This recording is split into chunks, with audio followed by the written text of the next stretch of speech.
बाकी हमनी खानी के ऊपर के ना देखाई। सोशल मीडिया पर सब केहू काम करता, बाकी हमनी खानी के ऊपर के ना देखाई। जात के निषाद से बेटा इतिहास उठा के देख लिए, बिन जी के नाम आई औकात में।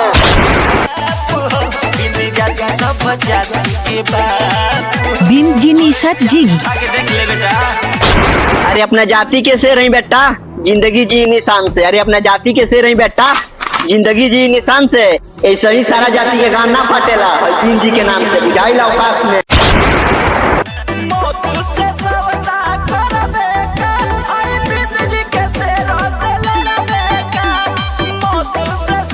अरे छोट मोट मैटर का हमनी के ना बुझे निशान। अरे छोट मोट मैटर का हमनी के ना बुझे निशान। तोरा माई के चौथन के इंस्टाग्राम पर लिपिट छिदिर कैले बैसन, तोरा जैसे लड़की सन के बांध के खींचे निशान। बुझाई औकात में। रंडी हो के राज करो जा।